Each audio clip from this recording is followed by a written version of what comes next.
Hello बच्चों, नमस्कार। आपका स्वागत है ध्रुवा करियर इंस्टीट्यूट के प्यारे यूट्यूब चैनल पर। जी हाँ, आपका इस लेक्चर में हम पुनः स्वागत और अभिनंदन करते हैं। एक और लेक्चर आपकी तैयारी को बेहतर बनाने के लिए आ चुका है। इस लेक्चर में हम बात करने वाले हैं प्रॉपर्टीज ऑफ चार्ज के बारे में। सर आए और तुरंत शुरू कर दिया, कुछ बोले भी नहीं। क्या आपके पास बात करने का समय भी नहीं है? बात करते मेरे लाल, लेकिन समय बहुत कम है, इसलिए बात ज्यादा ना करते हुए टॉपिक ज्यादा से ज्यादा कवर कराने का प्रयास करते हैं। समय को ज्यादा वेस्ट ना करते हुए सीधे टॉपिक की तरफ चलते हैं, ताकि ज्यादा से ज्यादा आपकी मदद हम करने में सफल हो पाएं। क्योंकि बात करेंगे तो टाइम वेस्ट होगा और ये हमको और आपको दोनों को मंजूर नहीं है। तो आइए चलते हैं और पढ़ते हैं बेहतरीन टॉपिक प्रॉपर्टीज ऑफ चार्ज के बारे में।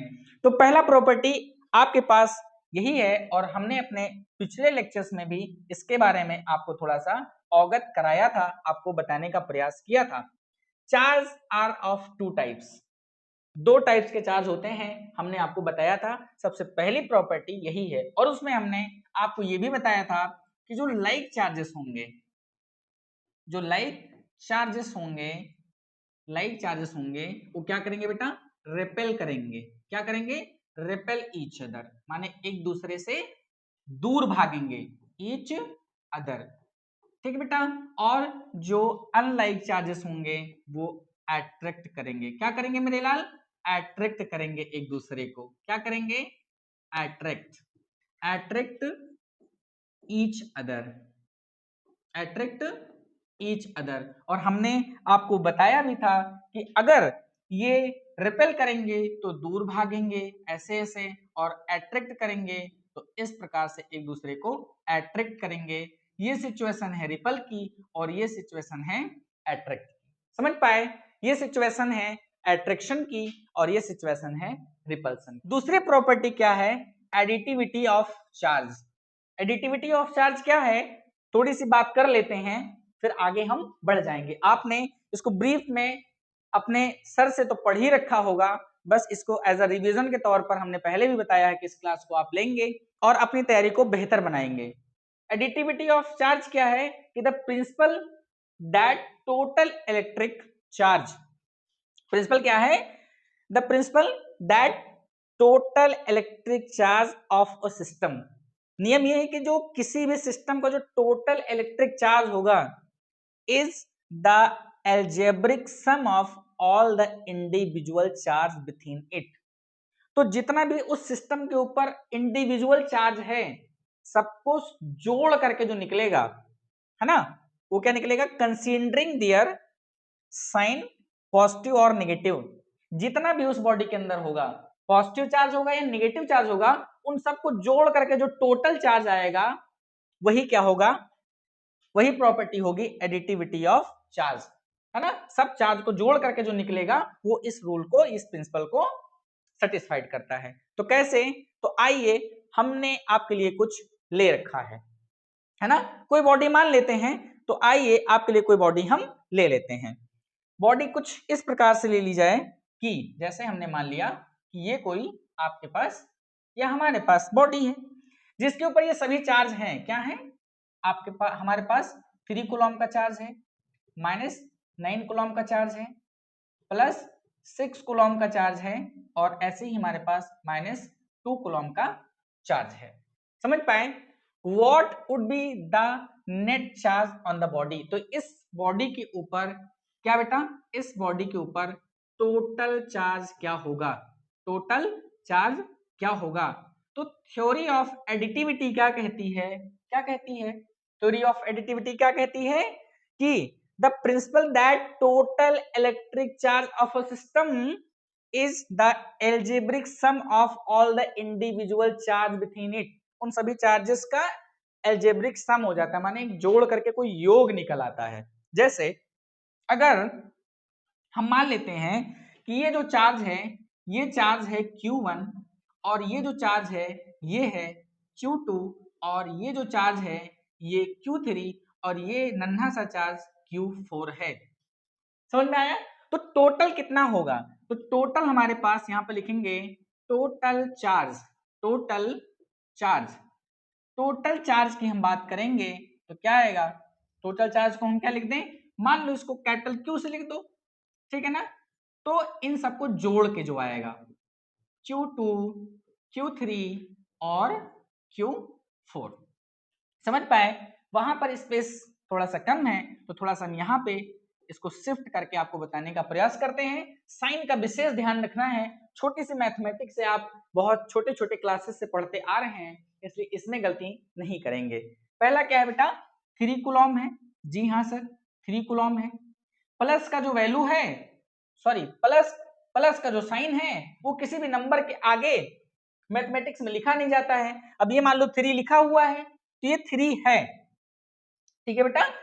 अब ये प्लस में है लेकिन प्लस लिखने की आवश्यकता नहीं है, प्लस लगाएंगे -9 कूलम। माइनस को ब्रैकेट में रखेंगे क्योंकि माइनस खराब नंबर है, समझ लो एक कोई गंदा आदमी है जिसको कमरे में रखोगे, क्योंकि ये बाहर छुट्टा घूमेगा तो गंदगी मचा देगा, इसलिए उसको ब्रैकेट में रखो। प्लस 6 कूलम, क्योंकि प्लस लिखने की आवश्यकता नहीं है हमें। फिर जो माइनस है वो गंदा आदमी है, समझ लो उसको ब्रैकेट में रखो। ये जस्ट समझाने के लिए है, ऐसा नहीं कि जो माइनस संख्या गंदी होती है, समझाने के लिए है। 3 कूलम और प्लस माइनस -9 कूलम और फिर ये प्लस 6 कूलम ऐसे रहेगा, plus minus minus 2c coulomb. अब इसमें आपको देखना है मेरे लाल कि कौन से नंबर प्लस में है, तो आप देखो कौन कौन सा है। अब आपका 3c प्लस में है और 6c है, माने 3 कूलम और 6 कूलम। तो 3 कूलम और 6 कूलम कितना हो गया, 9 कूलम, और माइनस में 9 कूलम और माइनस में 2 कूलम। तो आप देखें, थोड़ा सा मैथमेटिक्स लगाएं कि माइनस में जो नंबर होती है और प्लस में होती है एक दूसरे को कैंसिल कर देते हैं। That's why we have left Q is equal to -2 coulomb. तो इस सिस्टम के ऊपर जो टोटल नंबर ऑफ चार्ज है वो क्या है, -2 कूलम है। ये रूल, ये एडिटिविटी रूल को सेटिस्फाइड करता है, या एडिटिविटी रूल के हिसाब से हमने आपको निकाल के बताया और समझाने का प्रयास किया। क्या आप सभी बच्चों को समझ में आया अच्छे से? ठीक है, बहुत अच्छे ढंग से आपको समझ में आया होगा, बहुत ही अच्छे ढंग से आपको समझ में आया होगा, हम ऐसी आशा करते हैं। आगे हमारा जो अगला प्रॉपर्टी है वो है रिलेटिविस्टिक इनवेरिएंस ऑफ चार्ज। क्या कहता है कि the magnitude of charge on a body is independent of its velocity. कहता है कि the magnitude of charge, charge का जो परिमाण होता है, जो वैल्यू होती है, वो ऑन अ बॉडी, किसी भी बॉडी के ऊपर इज इंडिपेंडेंट, वो इंडिपेंडेंट होती है, माने आधारित नहीं होती है ऑफ इट्स वेलोसिटी के, उसके वेलोसिटी के ऊपर। दैट मींस ये एक सिचुएशन क्रिएट करता है कि जो Q डायनेमिक होगा, जो Q क्या होगा, डायनेमिक होगा, वो Q स्टैटिक के क्या होगा, बराबर होगा। वो Q स्टैटिक के क्या होगा मेरे लाल, बराबर होगा। मानिए कभी भी वेलोसिटी के ऊपर किसी भी बॉडी के डिपेंड नहीं करता है, ये इंडिपेंडेंट होता है। तो ये प्रॉपर्टी का मतलब ये हुआ। बाकी आपने ब्रीफ में तो पढ़ा ही होगा, जस्ट हम वन शॉट में, वन लाइनर में आपको बताने का प्रयास कर रहे हैं। कंजर्वेशन ऑफ चार्ज ये क्या है, तो कंजर्वेशन ऑफ चार्ज बहुत ही जो है अच्छी और बेहतरीन प्रॉपर्टी है। ये आपके बोर्ड में छोटे छोटे नंबर में, छोटे छोटे अंकों में, एमसीक्यूज में आने के चांसेस रखता है, आने की फ्रीक्वेंसी रखता है। इसको ढंग से करने का प्रयास करिएगा कि the total charge of an isolated system, किसी भी आइसोलेटेड सिस्टम के ऊपर जो टोटल चार्ज होता है रिमेन्स कांस्टेंट, वो क्या रहता है, कांस्टेंट रहता है। This is known as law of conservation of charge. इसको हम law of conservation of charge के नाम से जानते हैं। या आपने ये बहुचर्चित, माने आपने जो ये जो है वेल नोन लाइन है, इसको कहीं से सुन रखा होगा कि charge can neither be created, charge को ना तो क्रिएट किया जा सकता है nor destroyed it in isolation, न ही इसे हम डिस्ट्रॉय कर सकते हैं। इसका मतलब चार्ज कंजर्व्ड है। यूनिवर्स का टोटल चार्ज भी कंजर्व है, इसलिए आपको ये प्रॉपर्टी बहुत ढंग से समझ में आई होगी, आपने पढ़ा होगा अपने ब्रीफ क्लासेस में, बहुत ज्यादा जब डिटेल में पढ़ाया जा रहा था तो बहुत अच्छे से पढ़ा होगा। जस्ट आपको हम वन शॉट क्लासेस के जरिए जल्दी रिवीजन कराने का प्रयास करते हैं कि जो छोटी छोटी चीजें आपकी छूट भी गई हो पढ़ने से, वो आप उसको ढंग से पूरा कर पाए। ठीक है, तो अगला टॉपिक है हमारे पास quantization of charge. Quantization of charge जो कि बहुत ही बेहतरीन अपने आप में एक प्रॉपर्टी है। आइए इसको सीखते हैं कि क्या है। The quantization of electric charge means that, quantization of electric charge का मतलब होता है कि the total charge on a body, किसी भी बॉडी के ऊपर जो टोटल चार्ज होता है, can only be some integral multiple of elementary charge. वो सिर्फ एलिमेंट्री चार्ज के कुछ मल्टीपल के रूप में हो सकता है। माने टोटल जो चार्ज होता है किसी बॉडी के ऊपर, वो जो फंडामेंटल चार्ज होता है E, उसके इंटीग्रल मल्टीपल के रूप में हो सकता है। जैसे फिर से हम एक बॉडी ले लेते हैं और आपको समझाने का प्रयास करते हैं। ये बॉडी है, मान लो ये कोई बॉडी है और ये मान लो है रामू। ये क्या है? रामू। और रामू को बहुत ज्यादा भूख लगी है। रामू गया सुरेश के घर पे। कहां गया? सुरेश के घर पे। जस्ट हम आपको ट्राई कर रहे हैं समझाने का। सुरेश के घर पे, और सुरेश से कहता है कि रामू हमें भूख लगी है, क्या आप मुझे रोटी खिलाओगे? तो रामू जो खाता है, रामू क्या खाता है बेटा? रोटी खाता है। क्या खाता है? रोटी। और रोटी को हम मान लेते हैं इलेक्ट्रॉन्स। क्या मान लेते हैं? Electrons. Electrons that means fundamental charge. Electron को तो फंडामेंटल चार्ज बोलते हैं, आपने पढ़ा होगा ब्रीफ इंट्रोडक्शन में पीछे अपने क्लासेस में। तो जो रामू है वो ई खाता है। क्या खाता है? इलेक्ट्रॉन खाता है। सुरेश कहता है ठीक है हम तुमको खिलाएंगे। तो रामू को दिया एक रोटी। ई का मतलब रोटी। रोटी के रूप में रामू इलेक्ट्रॉन खाता है, फंडामेंटल चार्ज को खा जा रहा है। तो रामू ने एक रोटी खाई। रामू ने क्या खाया बेटा? एक रोटी। तो अब बताओ, आप बताओ, जब आप रोटी खाते हो तो आपका बॉडी क्या हो जाता है? चार्ज हो जाता है। चार्ज माने आपके अंदर ताकत आ जाती है और कहते हो अब बताओ काम क्या करना है, मेरे अंदर ताकत आ गई है। तो उस ताकत को मान लेते हैं क्यू। क्या मान लेते हैं? क्यू। चार्ज आ गया आपके अंदर। तो आपने, जब रामू ने एक रोटी खाई तो कहा मजा नहीं आया, पेट नहीं भरा। तो सुरेश ने कहा ठीक है दो रोटी ले लो। फिर रामू कहा मजा नहीं आया। तो फिर सुरेश ने कहा लो तीन रोटी ले लो। फिर रामू कहता है मजा नहीं आया। ऐसे ऐसे करके रामू को ये रोटी देता गया, लेकिन रामू अपनी मुंडी हिलाता गया कि मेरा पेट नहीं भर रहा है। ये शैतान आदमी था, दानव आदमी था, बहुत रोटी खा रहा है। तो सुरेश ने इरिटेट होकर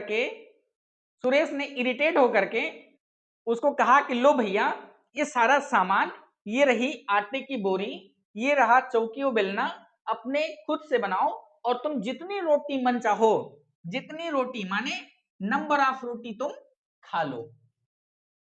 समझ पाए? नंबर ऑफ रोटी तुम खा लो, जितना तुम खा पाओ। जब नंबर ऑफ रोटी रामू खा लेगा तो उसका चार्ज, तब उसका शरीर क्या हो जाएगा? चार्ज हो जाएगा। माने उसका शरीर में ताकत आ जाएगा, कहेगा अब बताओ क्या करना है। तो वो चार्ज किसके बराबर हो जाएगा? नंबर ऑफ रोटी खाने के बाद में उसका बॉडी चार्ज हुआ, तब वो कोई काम कर पाएगा। तो इसको क्या बोलेंगे? चार्ज। क्या बोलेंगे? चार्ज बोलेंगे। एन को बोलेंगे नंबर ऑफ इलेक्ट्रॉन। क्या बोलेंगे? नंबर ऑफ इलेक्ट्रॉन बोलेंगे। और इसको क्या बोलेंगे? Charge on electron. क्या बोलेंगे? चार्ज ऑन इलेक्ट्रॉन, इलेक्ट्रॉन बोलेंगे। और इसकी वैल्यू कितनी होती है? 1.6 इंटू 10 की पावर -19 कूलम का होता है। इसके पहले, इसके ऊपर पहले से समझ पाए अच्छे से? तो बहुत ही ढंग से हमने समझाने का प्रयास किया। आशा करते हैं कि आप सभी प्यारे प्यारे नन्हे मुन्ने बच्चों को बहुत ढंग से समझ में आया होगा। इसी के ऊपर एक न्यूमेरिकल करने का प्रयास करते हैं और आप बहुत ढंग से करने का भी प्रयास करेंगे। तो आइए, क्वेश्चन क्या कहता है कि find the number of electron. क्या निकालना है हमको? Number of electron. तो मेरे प्यारे बच्चों अच्छे से इसको बना लो। नंबर ऑफ इलेक्ट्रॉन क्या है? Number of electrons. तो इसको किससे लिखते हैं? एन से। नंबर ऑफ इलेक्ट्रॉन्स को एन से लिखते भी बताया। कितना है निकालना है ना? Transferred from a body to get it charge by इतना कूलाम से किसी बॉडी को चार्ज करने में कितना नंबर ऑफ इलेक्ट्रॉन्स की जरूरत पड़ेगी।